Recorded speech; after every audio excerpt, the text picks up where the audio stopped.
Good Wednesday morning. We've made it to Hump Day, and you have found us here on the weather desk. It is January 7th.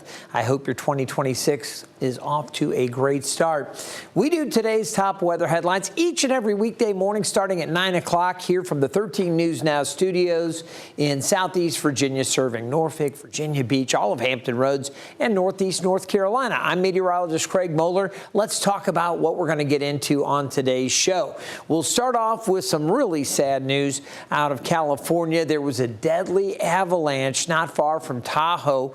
We'll explain how that happened and what the concerns are out there with the heavy snows that have fallen over the Sierras. We'll get into that. Also, we have pictures now of that snow I was talking about on yesterday's weather desk. We talked about snow in Hawaii up on top of Mauna Loa. So you think about that volcano Mauna Loa, and it's so high, that elevation. I'll talk about that. They have snow. You don't typically think of snow on Hawaii, but they've got it there, and we'll show you some of those pictures. In addition to that, we're going to talk about the one-year anniversary of the LA County wildfires.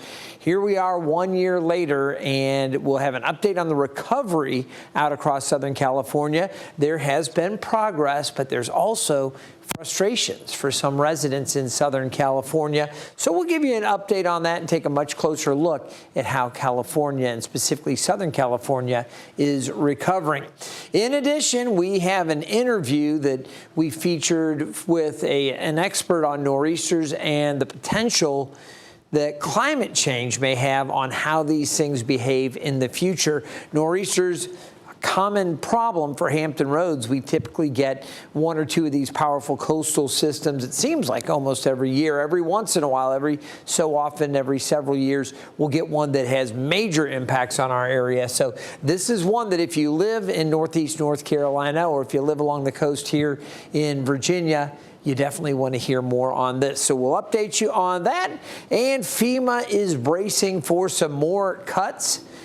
They got kind of word, and we'll explain how they got word, that there may be some things going. There's a little bit of question as to how deep those cuts are going to be, but we'll let you know kind of where they are in their assessment and what is moving forward. In addition to that, we're going to look forward over the coming weeks. I also had the severe weather outlook, and parts of the U.S. will be seeing opportunities for severe weather. I'll let you know when, and when we might see some more rain here across the mid-Atlantic region. So a lot to cover on today's weather desk, and we want to start off with a look at what's going on out west. You can see there's been some snow, and this is, as of this morning, the observed snow on the ground, the northern tier of the U.S. Still seeing the snow, heaviest stuff over the UP of Michigan, parts of upstate New York, a little bit more up there around Maine and New Hampshire as well. As we turn our attention, though, I really want to bring you out west because we have seen extremely heavy snow up around Yellowstone National Park, the Tetons there, also portions of northern and central Idaho, western Montana. You can see back through central Washington over the mountains there through Oregon. And then down here, as we take a look at the Sierras, they've had a lot of snow. These areas shaded in this bright white indicating 48 to 60, in some cases 60 to 72 inches. So you're talking 5 to 6 feet of snow in some of those highest elevations. You get into these two gray levels here, you're talking more than 6 to 7 feet of snow. So a lot of snow for those areas. But it was just north of Tahoe that we want to begin with here on the West Coast. A snowmobiler died after getting buried by an avalanche. Now, this happened, as I mentioned, about 60 miles north of Lake Tahoe on Monday. As Marcela de la Cruz reports, authorities are now warning people to be extra careful while exploring the backcountry. Fresh, untracked snow is part of the appeal of the backcountry. For many, it's a way to get away from crowded resorts and experience the mountains in a more quiet, natural setting. We skied some north aspects, and they were really good. Yeah, it was deep, fluffy. It was really fun. But popular backcountry areas like Castle Peak also come with serious risks. Monday afternoon, an avalanche swept through the area, killing 42-year-old Chris Thomason. Authorities say he was snowmobiling with friends when the avalanche was triggered and he was buried. When you're out in the backcountry, there's no groomed trails generally speaking, especially when you're working along the mountainsides on that side of it. There's no preparations or preventions for avalanches out there. Officials say the avalanche was human-triggered, likely by a snowmobile. The group had proper safety gear, but the Oregon resident did not survive. Authorities are emphasizing how quickly backcountry conditions can become dangerous, especially after rapid weather changes like rain, snow, and sun. If there's any trail that's in place out there, it's just from previous people's efforts on getting into the trail systems in the backcountry. It's not something that is a groomed trail that's put on by ski resorts. Despite Monday's tragedy, many people were seen coming in and out of the Castle Peak area today, drawn by the fresh snow, with some taking a more cautious approach. Kind of heavy, and like we came off Castle Peak and that was really windblown and kind of icy, but we were over by Frog Lake's Hut and the snow was really, really nice. It was beautiful.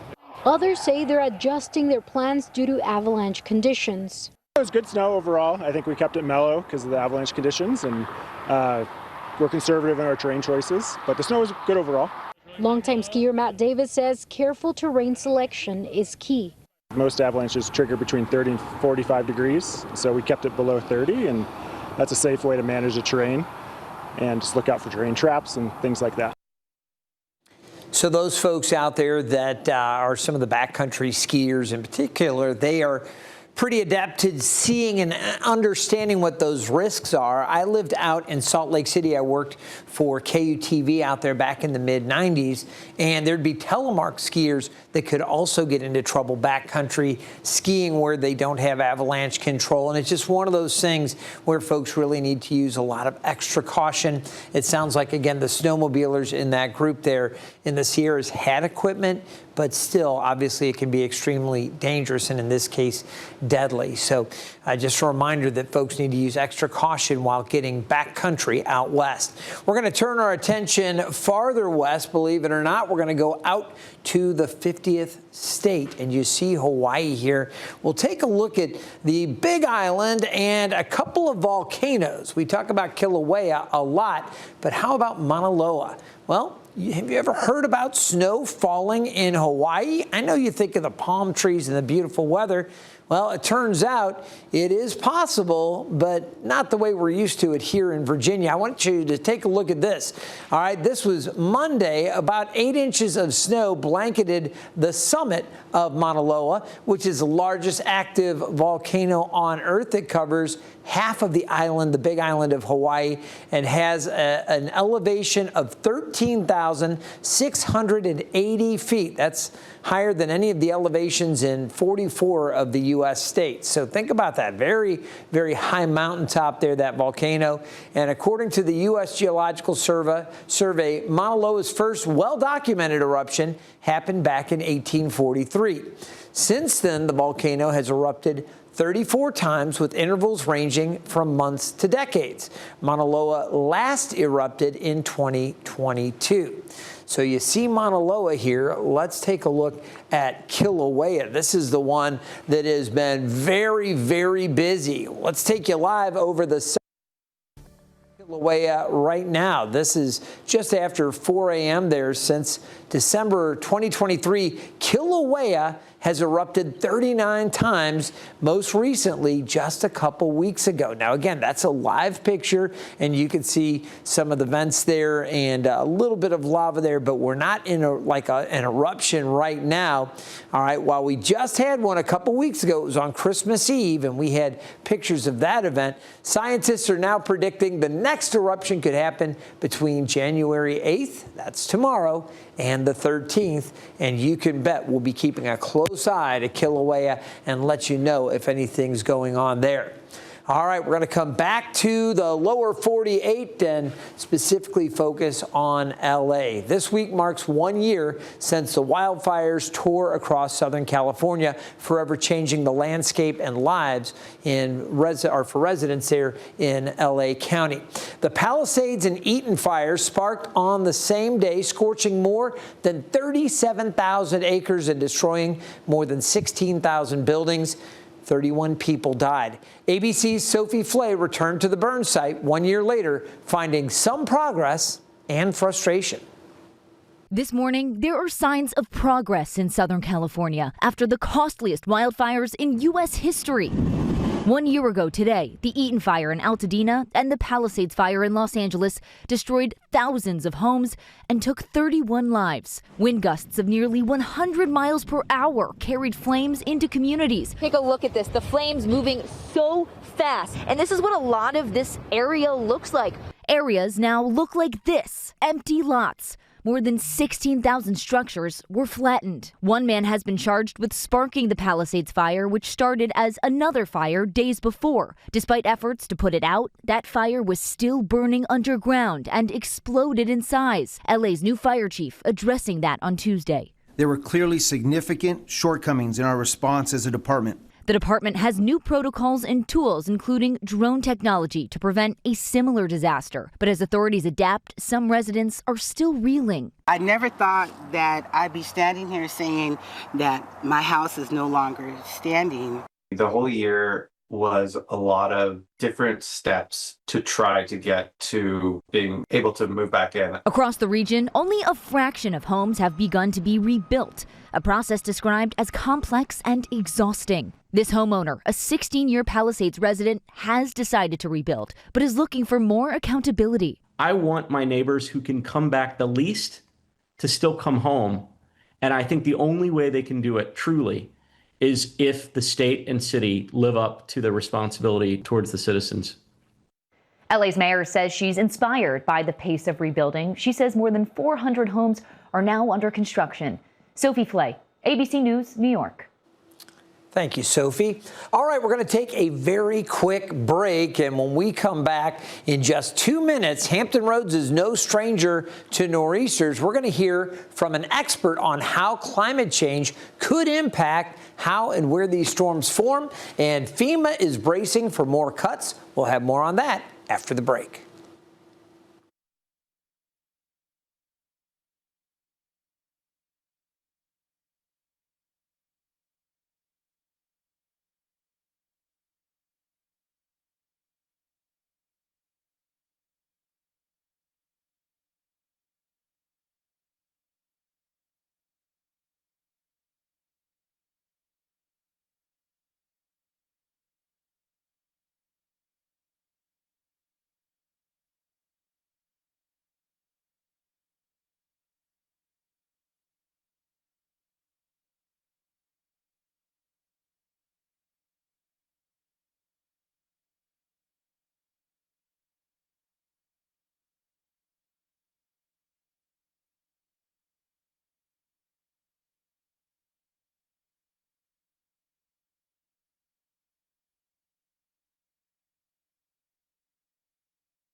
Welcome back to the Weather Desk. As I mentioned just moments ago heading into the break, Hampton Roads is no stranger to nor'easters. The powerful winter storms and these powerful coastal lows, they are known for bringing heavy snow, rain, and strong winds to the East Coast.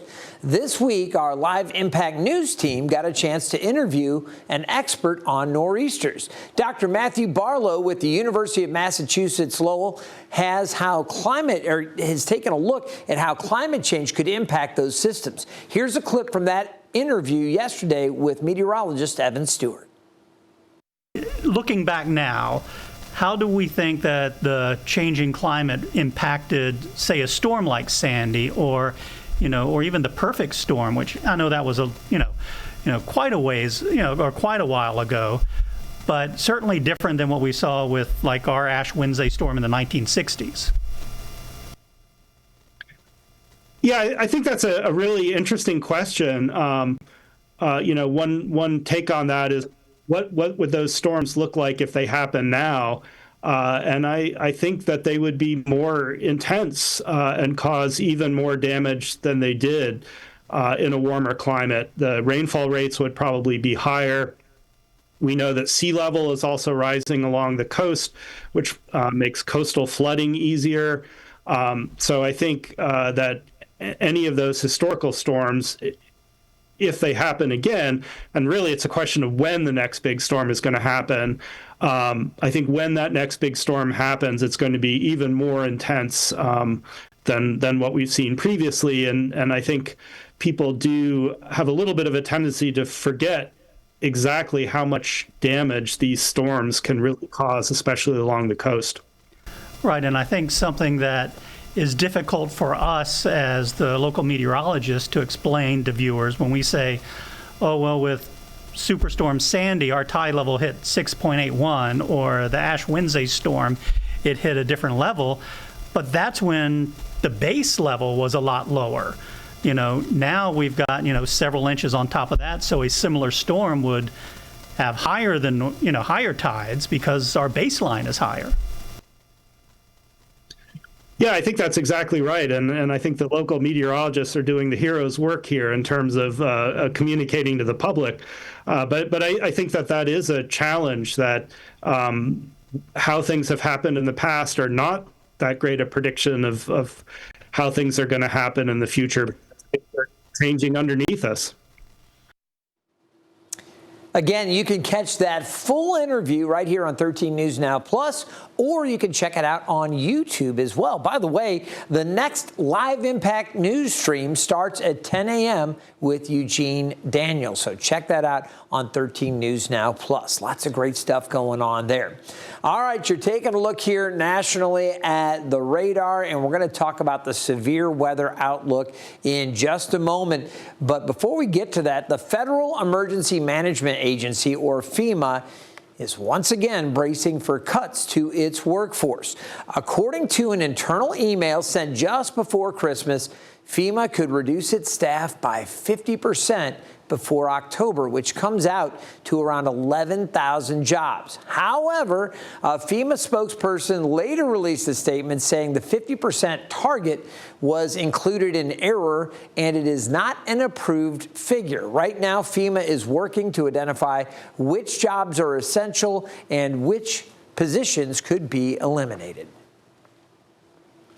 All right, so let's talk about the severe weather outlook and get into that right now. As I mentioned, we've got a little bit of wet weather showing up across parts of the country. As far as the severe weather outlook goes, the only place that's really identified by the Storm Prediction Center today is portions of Oklahoma and north central Texas. So this is the one area, and it's just a marginal or level 1 threat. So the threat's not all that great today. The primary concerns will be wind and hail. Tornadoes, not a big threat, but anywhere from north central Oklahoma, say those areas north of Oklahoma City, back down through Lawton, out towards Elk City, and areas extending down into Texas could see some gusty winds. Also, some large hail from just to the southwest of Tulsa back down through OKC. And you're going to see, again, these areas farther to the southwest, including Abilene, Texas, down through Midland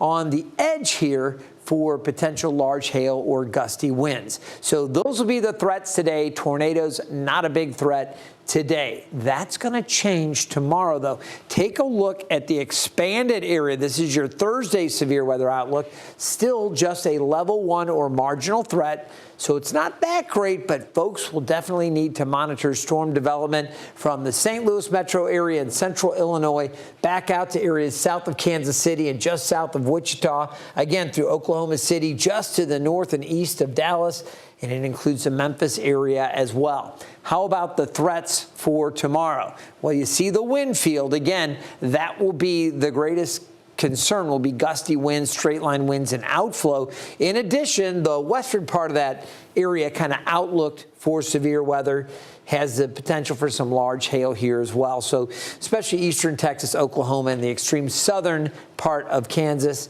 and the extreme western part of Arkansas. But as we look ahead, there is this potential for tornadoes farther to the east. And this includes southern Missouri, so south of St. Louis, southern Illinois, just around Paducah, Kentucky, out to the west there, the boot heel of Missouri, back through Springfield and Joplin, Missouri, back down all of Arkansas under that level 1 threat for tornadoes. Also northern Louisiana and eastern Texas and Oklahoma there east of Dallas. So we're going to continue to watch that. This is going to be an area that, again, it could get a little more interesting. And as we go along, again, some of these communities like Shreveport, Alexandria, Texarkana, they'll be watching carefully for developments. Little Rock, I mentioned Memphis, back through Fort Smith, and then again all the way up through not only Springfield and Joplin, but Rolla back over. I mentioned Paducah, Kentucky. These areas all highlighted under that level 1 threat. Now, the next day, it is going to shift farther to the east and to the southeast. And at this point, we now have a level 2 threat or a slight risk for severe storms. When you have that, you expect potentially some scattered severe storms. And I will tell you, with this level 2 threat, all threats are on the table. Tornadoes, wind, and hail all in play here with storms that develop on Friday. So we're going to be watching this very carefully. Again, the areas under the greatest threat, and that level 1 threat extends up for a good chunk of Kentucky back across Tennessee, Nashville, kind of right on the border between level 1 and level 2. Huntsville, Alabama, under that level 2 threat, back through Memphis, areas down to the south of that, Jackson, back into Alexandria, Louisiana. So we'll be watching again for all of that. Baton Rouge, New Orleans, Montgomery, these areas all will want to pay close attention to storm developments. In addition to that, we have for Friday the potential for excessive rainfall, a level 2 threat, meaning some flash flooding or excessive rainfall will be likely in these areas from northern Mississippi, northern Alabama, extreme northwest part of Georgia, and then much of Tennessee also under that level 2 threat, with a level 1 threat for excessive rainfall all the way up into Kentucky and all the way down towards New Orleans. That's the outlook for the severe weather that we will continue to monitor.